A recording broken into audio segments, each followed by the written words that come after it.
আমাদের বলছে নিচে নামতে না, আমাদের বলছে ক্লাসরুমে বসে থাকতে।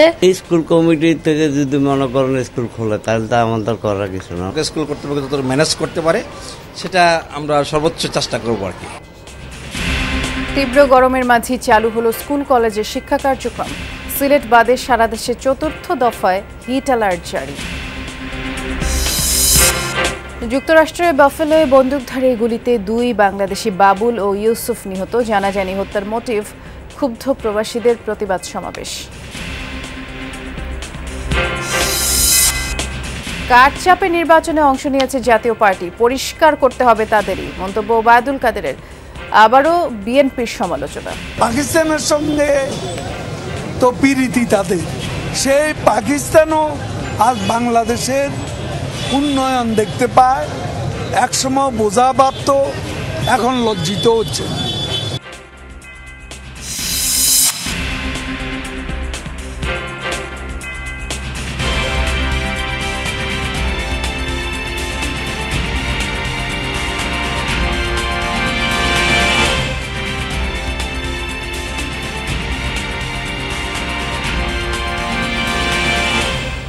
শুভেচ্ছা, আমন্ত্রণ যমুনা নিউজে। নুসরাত বৃষ্টির সাথে আছি। শিরোনামগুলো শুনছিলেন। প্রথম শিরোনামে যেমনটি শুনলেন, সিলেট অঞ্চল বাদে চতুর্থ দফায় আরও 72 ঘন্টার জন্য সারা দেশেই হিট অ্যালার্ট জারি করেছে আবহাওয়া অধিদপ্তর। রাজধানীতে আজ সর্বোচ্চ তাপমাত্রা রেকর্ড করা হয়েছে 37.4 ডিগ্রি সেলসিয়াস, তবে অনুভূত হচ্ছে 41 ডিগ্রি সেলসিয়াস পর্যন্ত। চলতি মৌসুমে দেশের সর্বোচ্চ তাপমাত্রা চুয়াডাঙ্গায় 42.7 ডিগ্রি সেলসিয়াস রেকর্ড করা হয়েছে। আবহাওয়াবিদ হাফিজুর রহমান স্বাক্ষরিত এক বিজ্ঞপ্তিতে বলা হয়, জলীয় বাষ্পের আধিক্যের কারণে অস্বস্তি বৃদ্ধি পেতে পারে, তবে মে মাসের প্রথম সপ্তাহে বৃষ্টির সুখবর জানিয়েছেন আবহাওয়াবিদরা।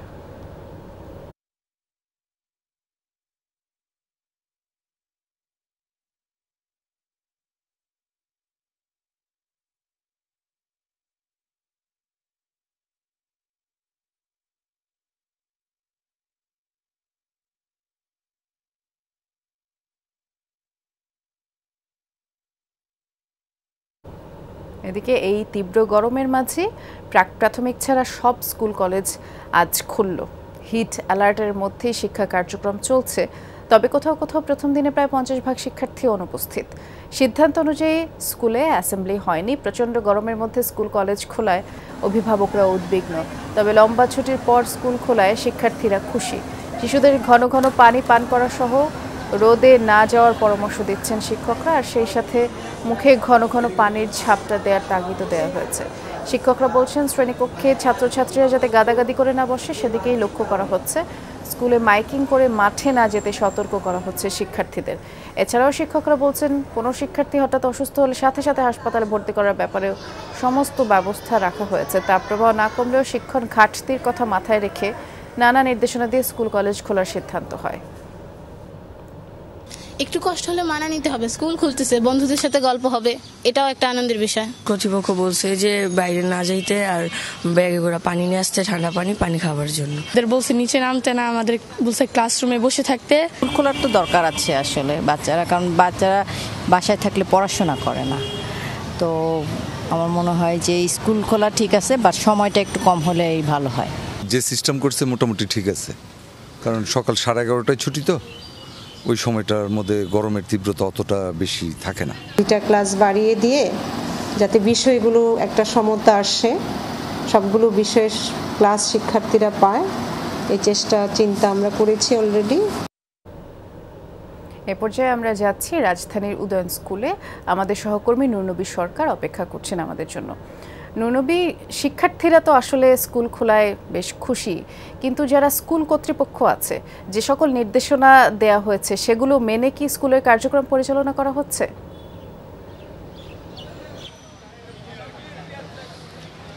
সব স্কুলে হয়তো বা সম্ভব না, তবে শিক্ষকরা জানেন যে তাদের কি করতে হবে। তারা অ্যাসেম্বলি বাদ দিয়েছেন, তারা শিক্ষার্থীদের জন্য পানির ব্যবস্থা করে রেখেছেন, পানি খাওয়ার জন্য বলছেন, এবং বাসা থেকে অভিভাবকরা কিন্তু শিক্ষার্থীদের পানি, স্যালাইন, অন্যান্য খাদ্য পানীয় যেগুলো আছে সেগুলো তারা দিয়েছেন। এবং শিক্ষকরা আরও করছেন যে যেখানে খেলার জায়গা আছে বা ফাঁকা জায়গা আছে যেখানে যেন শিক্ষার্থীরা রোদের ভিতরে না যায়, সেটির জন্য তারা কিন্তু দেখভাল করছেন। আমি ইউনিভার্সিটি ল্যাবরেটরি স্কুলে দেখেছি উদয়নে তো খেলার মাঠ নেই, সামনে একটু ফাঁকা জায়গা আছে, সেখানে শিক্ষার্থীরা অনেক সময় বের হন, কিন্তু সেখানে তারা বের হননি। এখন স্কুল ছুটি হবার পরে হচ্ছে, শিক্ষার্থীরা একটু পরে বের হবে, অভিভাবকরা গেটে অপেক্ষা করছেন।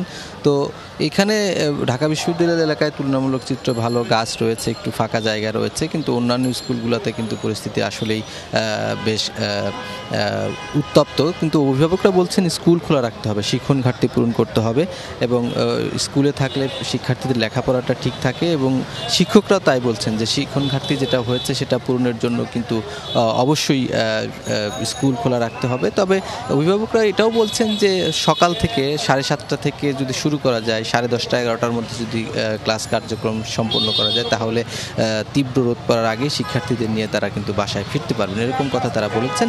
এবং শিক্ষাবিদরা বলছেন যে এরকম বেশি রোদ, বেশি গরম, বেশি ঠান্ডা, নানা রকম ইস্যুতে কিন্তু কেন্দ্র করে আপনার স্কুল বন্ধ করা লাগতে পারে। সরকারের সুনির্দিষ্ট নীতিমালা থাকা প্রয়োজন। এরকম পরিস্থিতির মধ্যে কিভাবে স্কুল পরিচালনা করতে হবে? বৃষ্টি।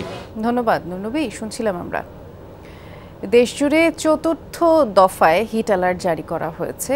এই সতর্কবার্তা দেওয়ার কথা আবহাওয়া অধিদপ্তর জানিয়েছে। আমরা রাজধানীতে দাবদাহের যে খবর সেটি জানবার চেষ্টা করব। আমাদের সহকর্মী তাজনুর ইসলাম অপেক্ষা করছেন আমাদের জন্য।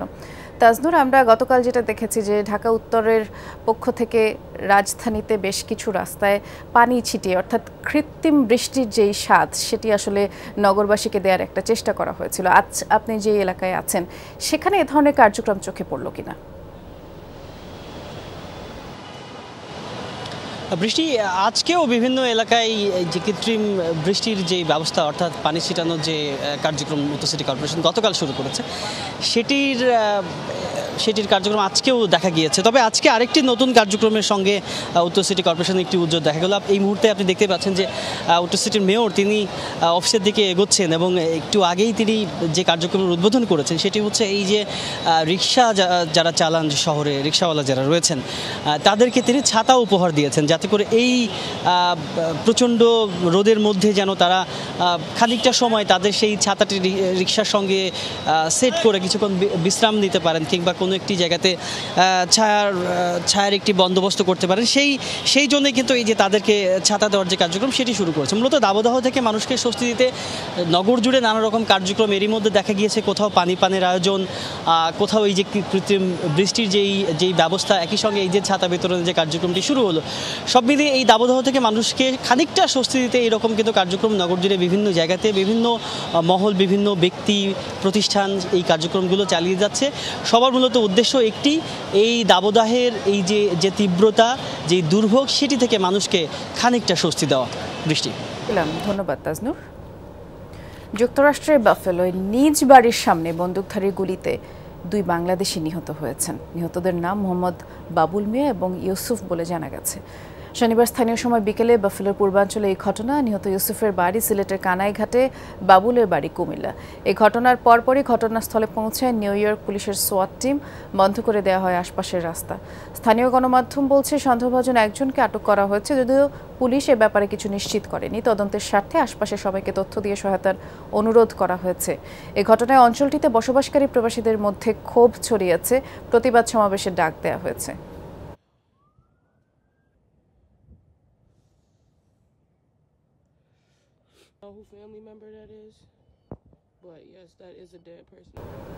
জাতীয় নির্বাচনে আওয়ামী লীগ বিদেশিদের কোনো চাপ অনুভব করেনি।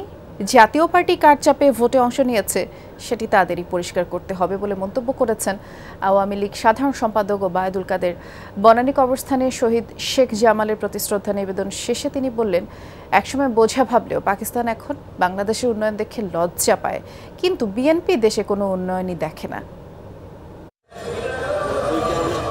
বঙ্গবন্ধু পুত্র বীর মুক্তিযোদ্ধা শহীদ শেখ জামালের ৭১তম জন্মদিন। দিনটি উপলক্ষে বনানী কবরস্থানে আসেন আওয়ামী লীগের কেন্দ্রীয় কমিটির নেতারা। শ্রদ্ধা নিবেদন করেন শহীদ শেখ জামালের প্রতি। শ্রদ্ধা নিবেদন শেষে ৭৫-এর 15ই আগস্ট ঘাতকদের হাতে নিহতদের জন্য মোনাজাতে অংশ নেন উপস্থিত সকলে। এ সময় ওবায়দুল বলেন, বঙ্গবন্ধু পরিবারকে নিশ্চিহ্ন করতেই 15 আগস্ট নৃশংস হত্যাকাণ্ড ঘটানো হয়।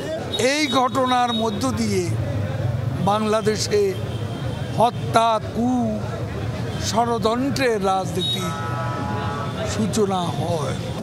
সাংবাদিকদের প্রশ্নের জবাবে ওবায়দুল কাদের বলেন, পাকিস্তানের প্রধানমন্ত্রীর বক্তব্যে বিএনপিরই লজ্জা পাওয়া উচিত। পাকিস্তানের সঙ্গে তো প্রীতি তাদের, বন্ধুত্ব তাদের, সেই পাকিস্তানও আজ বাংলাদেশের উন্নয়ন দেখতে পায়। একসময় বোঝা ভাবত, এখন লজ্জিত হচ্ছে পাকিস্তানের প্রধানমন্ত্রী। এতে রিজভিদেরই লজ্জা পাওয়া উচিত। 42% ভোট পড়ার মাধ্যমে জাতীয় নির্বাচন সুষ্ঠুভাবে সম্পন্ন হয়েছে বলেও উল্লেখ করেন তিনি। ফ্রি অ্যান্ড ফেয়ার ইলেকশন হয়েছে, এখানে কোনো বিদেশি শক্তির চাপ ছিল, আমরা কোনো চাপ অনুভব করিনি। তিনি কোন কারণে, কার চাপে ইলেকশনে এসেছেন সেটা তাকেই পরিষ্কার করে বলতে হবে। কেন্দ্রীয় নেতাদের পর বীর মুক্তিযোদ্ধা শহীদ শেখ জামালের প্রতি শ্রদ্ধা নিবেদন করা হয় আওয়ামী লীগের বিভিন্ন সহযোগী সংগঠনের পক্ষ থেকে। ভাস্কর ভাদুরী, যমুনা নিউজ, ঢাকা। রাজধানীতে সড়ক দুর্ঘটনায় গতকাল 2 মোটরসাইকেল আরোহীর প্রাণ গেছে। তাদের একজন বেসরকারি একটি ব্যাংকের ম্যানেজার আর আরেকজনের বাড়ি কুমিল্লার 14 গ্রামে। তিনিও ঢাকায় চাকরি করতেন একটি বেসরকারি প্রতিষ্ঠানে। শনিবার বিকেলে বনানী নৌবাহিনীর সদর দপ্তরের পাশের সড়কে যাত্রীবাহী একটি বাসে আগুন ধরে যায়। পুলিশ জানায়, বনানী ফ্লাইওভার দিয়ে জেকে নামে একটি যাত্রীবাহী বাস সড়কে নামার সময় একটি মোটরসাইকেলকে ধাক্কা দিলে চালক ছিটকে পড়ে যান সড়কে। মোটরসাইকেলটি আটকে যায় বাসের নিচে। দুটির ঘর্ষণ আর অকটেনের কারণে লেগে যায় আগুন। আর্মি স্টেডিয়ামের যে ইউটার্নটা আছে, এখানে ইউটার্ন নেওয়ার সময় এই বাসের নিচে মোটরসাইকেলটি নিচে পড়ে যায় এবং কিছু দূর টেনে হেঁচড়ে নিয়ে আসার পরে আপনার এখানে ঘর্ষণে আগুন ধরে যায়, যার ফলে আগুনটা দ্রুত ছড়িয়ে পড়ে। বাসের গতি এতটাই ছিল যে আটকে থাকা মোটরসাইকেলটিকে সেটি প্রায় 20 ফুট দূরে টেনে নিয়ে যায়। তখনই মোটরসাইকেল ও বাসে আগুন লেগে দুটোই পুড়ে যায়। বাইক থেকে ছিটকে পড়া মোটরসাইকেল চালক মোস্তফা কামাল রাতেই মারা যান একটি বেসরকারি হাসপাতালে চিকিৎসাধীন অবস্থায়। মিউচুয়াল ট্রাস্ট ব্যাংকের হাসনাবাদ শাখার ম্যানেজার ছিলেন তিনি। এদিকে যাত্রাবাড়ির মাতুয়াইলে বাসের ধাক্কায় প্রাণ যায় আরেক চাকরিজীবীর। নুমান মোল্লাও অফিস শেষে নিজ বাইকে করে ফিরছিলেন বাসায়। শনিবার রাত 11:15টার দিকে মুমূর্ষু অবস্থায় তাকে ঢাকা মেডিকেল কলেজ হাসপাতালে নেওয়া হয়। জরুরি বিভাগের চিকিৎসক নুমানকে মৃত ঘোষণা করেন। সব কলিগরা ফোন দিতেছে, নুমান ঢাকা মেডিকেলের জরুরি বিভাগে আছে, অ্যাক্সিডেন্ট করছে। বাসার পৌঁছার গত 2 মিনিট আগে আর কি মাতুয়াইল যে ইউটার্নটা আছে, মাতুয়াইল মেডিকেলের পরে ইউটার্ন, ওইখানে বাসের সাথে বাইকের সংঘর্ষ হয়েছে। এরপরে পথচারী যারা ছিল ওনারা সরাসরি প্রোঅ্যাক্টিভ মেডিকেল কলেজ খুব কাছে ছিল, ওখানে নিয়ে গেছে। ওখান থেকে ডিএমসিতে রেফার করছে। রেফার করা এখানে আসার পরে ডাক্তার ডেথ ঘোষণা করছে। নুমান মোল্লার গ্রামের বাড়ি কুমিল্লার 14 গ্রাম। ঢাকার একটি বেসরকারি প্রতিষ্ঠানে চাকরি করতেন নুমান। নাফিজ আলম চয়ন, যমুনা নিউজ, ঢাকা। রাজধানীর আগারগাঁয়ে কারিগরি ও বৃত্তিমূলক শিক্ষা সপ্তাহের উদ্বোধন শেষে কথা বলছেন শিক্ষামন্ত্রী মহিবুল হাসান চৌধুরী। আমরা সরাসরি তার বক্তব্যে যাচ্ছি। কারিগরি এবং বৃত্তিমূলক শিক্ষাকে আমরা আলাদা করে বিভাগ করা হয়েছে এগিয়ে দেওয়ার জন্য। আলাদা করে বিভাগ কিন্তু আলাদা চিন্তার জন্য করা হয়নি। মূল ধারার সকল শিক্ষা পর্যায়ে বৃত্তিমূলক শিক্ষা আমাদের সন্নিবেশিত করতে হবে এবং সেই লক্ষ্যে আমরা কাজ করে যাচ্ছি। অনেকেই আমরা দেখছি যে রাজনৈতিক কারণে হোক বা তাদের নিজস্ব যে কুপমণ্ডকতা, সংকীর্ণতার কারণে তারা ভিত্তিহীন সমালোচনা করেন, যে বৃত্তির সাথে সম্পর্কিত শিক্ষাকে তারা গ্রহণ করতে চান না, উৎসাহিত করতে চান না নিজের সন্তানের কথা ভেবে। নিজের সন্তান অভিজাত কর্মসংস্থান হবে, সেটা হতে পারে। উচ্চশিক্ষা নিয়ে খুব কম সংখ্যক মানুষের জন্যই সমাজে খুব কম সংখ্যক অভিজাত বা যদি বলি আমরা যে সুনির্দিষ্ট কোনো দক্ষতার উপরে নির্ভরশীল কাজ নাই, জেনেরিক অর্থাৎ সাধারণ দক্ষতার উপর নির্ভরশীল কাজ থাকে, কিন্তু বেশিরভাগ কাজ, বেশিরভাগ অকুপেশন, বেশিরভাগ কর্ম, বেশিরভাগ ট্রেড কিন্তু থাকে কোনো সুনির্দিষ্ট দক্ষতা নির্ভর। আমরা আগারগাঁয়ে ছিলাম শিক্ষামন্ত্রী মহিবুল হাসান চৌধুরীর বক্তব্যে। কাজ, বেশিরভাগ অকুপেশন, বেশিরভাগ কর্ম, বেশিরভাগ ট্রেড কিন্তু থাকে কোনো সুনির্দিষ্ট দক্ষতা নির্ভর। বৃহত্তর চট্টগ্রামে চলছে 48 ঘন্টার পরিবহন ধর্মঘট। চুয়েট শিক্ষার্থীদের বাস পোড়ানোর ক্ষতিপূরণ সহ বিভিন্ন দাবিতে গণপরিবহন বন্ধ, এতে করে নগরবাসী বেশ ভোগান্তিতেই পড়েছে। সেই বিষয়ে খোঁজ খবর রাখছেন সহকর্মী জোবায়েদ ইবনে শাহাদাত। জোবায়েদ, ধর্মঘট নিয়ে তো দুপুরে একটি বৈঠকের কথা রয়েছে, আমরা যেমনটি জেনেছি। এর আগে কি আসলে সংকট নিরসনের কোনো ধরনের সম্ভাবনা দেখছেন কিনা?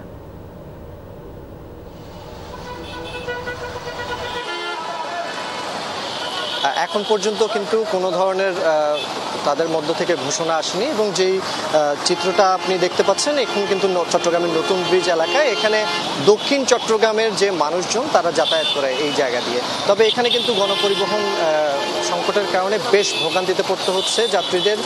দু একটা অটো, টেম্পো, সিএনজি এগুলো চললেও কিন্তু যে বাসগুলো যেগুলোর মাধ্যমে যাত্রীদের বেশি যাতায়াত হয় সেই ধরনের গণপরিবহনগুলো কিন্তু একেবারেই বন্ধ রয়েছে, যার কারণে অনেকটা রোদের মধ্যে বেশ কষ্ট করেই যাত্রীদের কিন্তু গন্তব্যে পৌঁছাতে হচ্ছে। এবং যারা কক্সবাজার, কেরানীহাট, দোহাজারী, চন্দনাইশ এই জায়গাগুলোতে যারা যাবেন তারা কিন্তু সবচেয়ে বেশি ভোগান্তিতে পড়েছেন।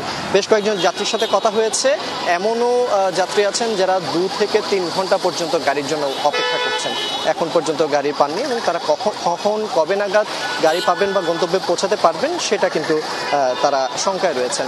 পরিবহন নেতাদের সাথেও আমার কথা হয়েছে, তারা বলছেন এখন পর্যন্ত তারা কিন্তু কোনো ধরনের সিদ্ধান্তে আসেনি, এবং এটা কিন্তু আজকে 2:30টায় জেলা প্রশাসকের সাথে যে একটা বৈঠক আছে তারপরে কিন্তু তারা একটা সিদ্ধান্তের মধ্যে আসবেন। নিশ্চয়ই তখন আপনার মাধ্যমে আবার দর্শকদের জানাবো। ধন্যবাদ জুবায়েদ। যুক্তরাষ্ট্রের দ্বিতীয় সপ্তাহে গড়ালো ইসরায়েল বিরোধী নজিরবিহীন ছাত্র বিক্ষোভ। গাজায় গণহত্যা বন্ধের দাবিতে এখনও উত্তাল বিভিন্ন বিশ্ববিদ্যালয়। আন্দোলনকারীদের দমনে ব্যাপক মারমুখী পুলিশ। 24 ঘন্টায় শতাধিক ছাত্রকে আটক করা হয়েছে। দমন পীড়নের শিকার শিক্ষকরাও। কর্তৃপক্ষের নির্দেশনা উপেক্ষা করে বিভিন্ন ক্যাম্পাসে তাঁবু টাঙিয়ে অবস্থান কর্মসূচি চলছে। কিছু কিছু এলাকায় সড়কেও মিছিল হচ্ছে, এবং সাম্প্রতিক ইতিহাসে এত বড় ছাত্র আন্দোলন দেখেনি যুক্তরাষ্ট্র। গাজায় গণহত্যা বন্ধের দাবিতে সামিল হয়েছে দেশটির শীর্ষ বিশ্ববিদ্যালয়গুলো। বহিষ্কার, হুমকি ধামকি, ধরপাকড়ের পরেও শিক্ষার্থীদের ঠেকানো যাচ্ছে না। আন্দোলন ইউরোপ আর অস্ট্রেলিয়াতেও ছড়িয়েছে।